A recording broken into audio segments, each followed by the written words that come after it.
Hey guys, so in this video, I wanted to address a comment that I saw on Facebook on somebody else's post in a CNA group that I am part of.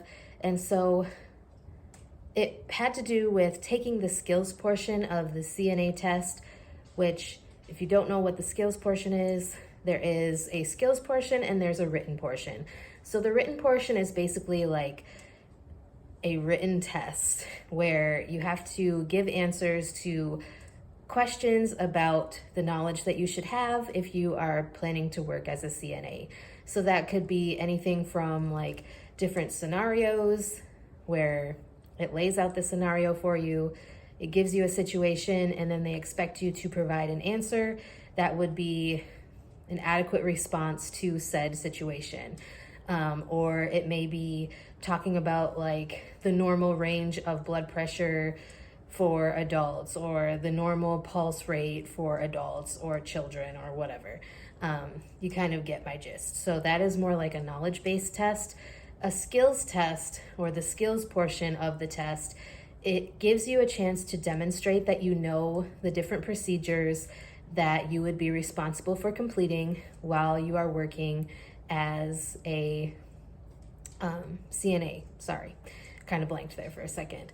So I think there are a couple of main tips that I have when it comes to passing the skills portion. I will tell you one of the best things that I could have done while I was working, or not while I was working, while I was preparing to take the skills test. And I'm sorry if you hear my godmother's dog, she's whining because my godmother is out snow blowing the driveway currently. And she's whining because she wants to go outside. Hold on. Okay, so back to what I was trying to say. I think the most important things that I did was to practice every procedure that I knew would be more difficult for me, as far as like a bed bath, because in the state of Indiana, which is where I got my initial certification as a CNA, like they will fail you if you don't like do every single step in order. However, you can, like if you miss a step, you can stop in the middle of what you're doing and tell whoever is testing you or evaluating you.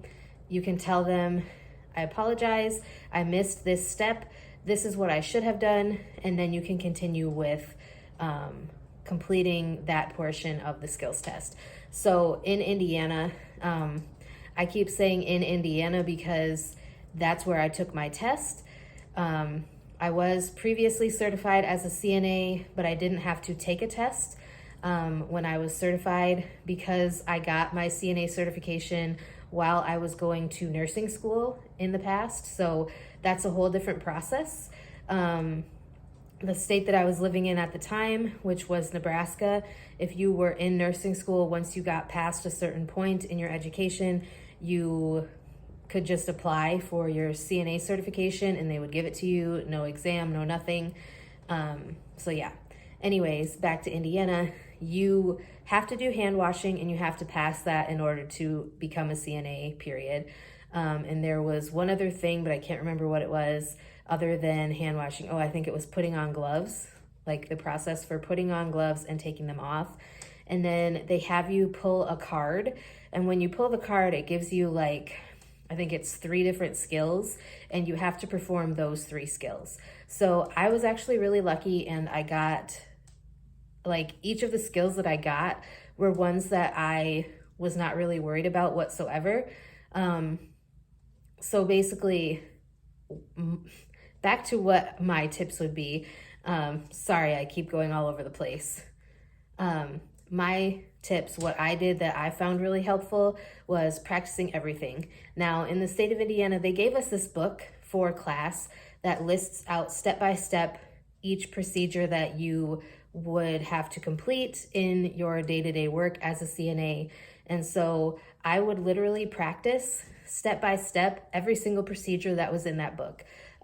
It was anything from like oral care to taking a blood pressure to using a scale to like helping someone sit up at the side of the bed, scooting someone up in the bed, a bed bath, pericare, all that kind of stuff. It listed step by step what the evaluator for the skills portion would expect you to do in order. So I would practice. I practiced on my boyfriend at the time. I practiced on a pillow as far as like putting a gait belt on. I actually made a video about using the gait belt, using that same pillow that I practiced on. It's way back in my channel history. As far as like my videos, you can look, I did make a video using the gait belt and showing you guys like a little gait belt hack that I learned when I was going through training, new hire training at a facility as a CNA.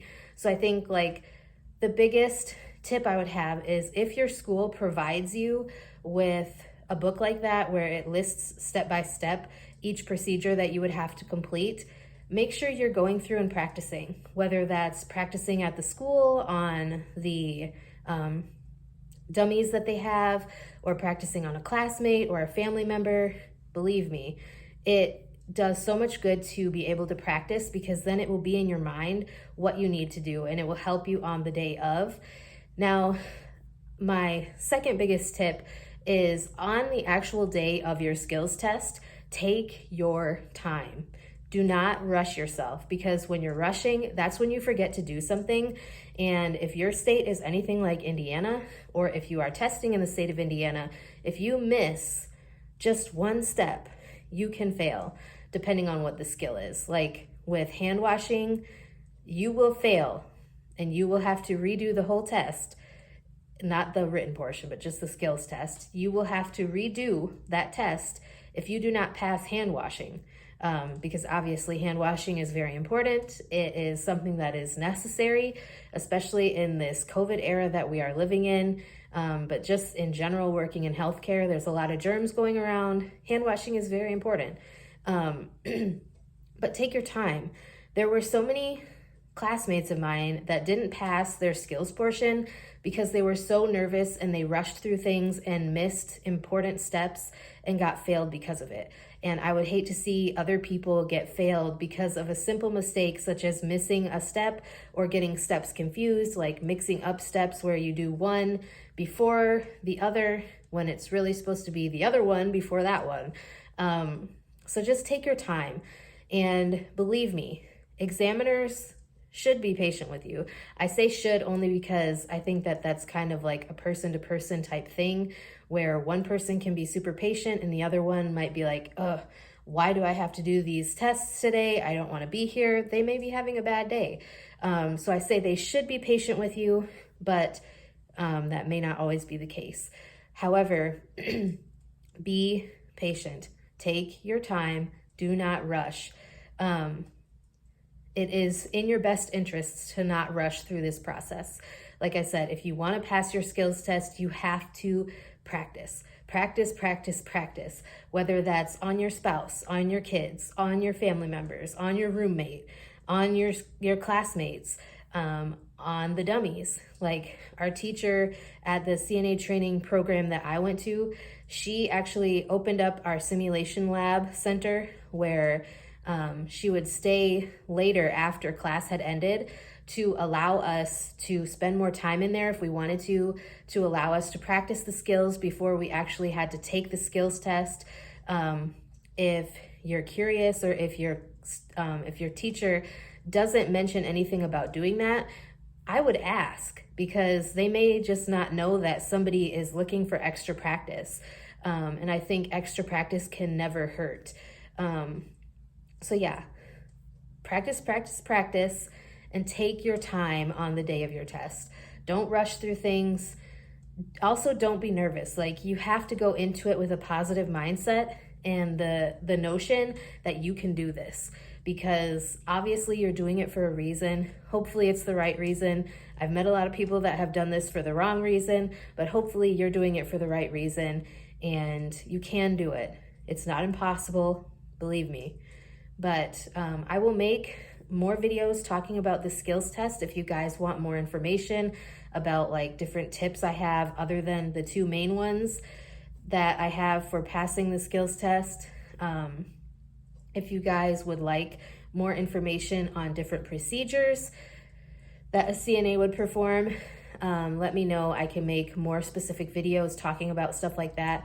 There are videos of those procedures, like step-by-step educational type videos on simulation dummies and stuff like that other people have done on YouTube. So if there's a procedure that you're curious about, search for it on YouTube and I'm sure you will find it. But yeah, if you guys have any questions, any other topics you'd like me to discuss on my channel in the future, please feel free to let me know and I'd be glad to get something filmed for you.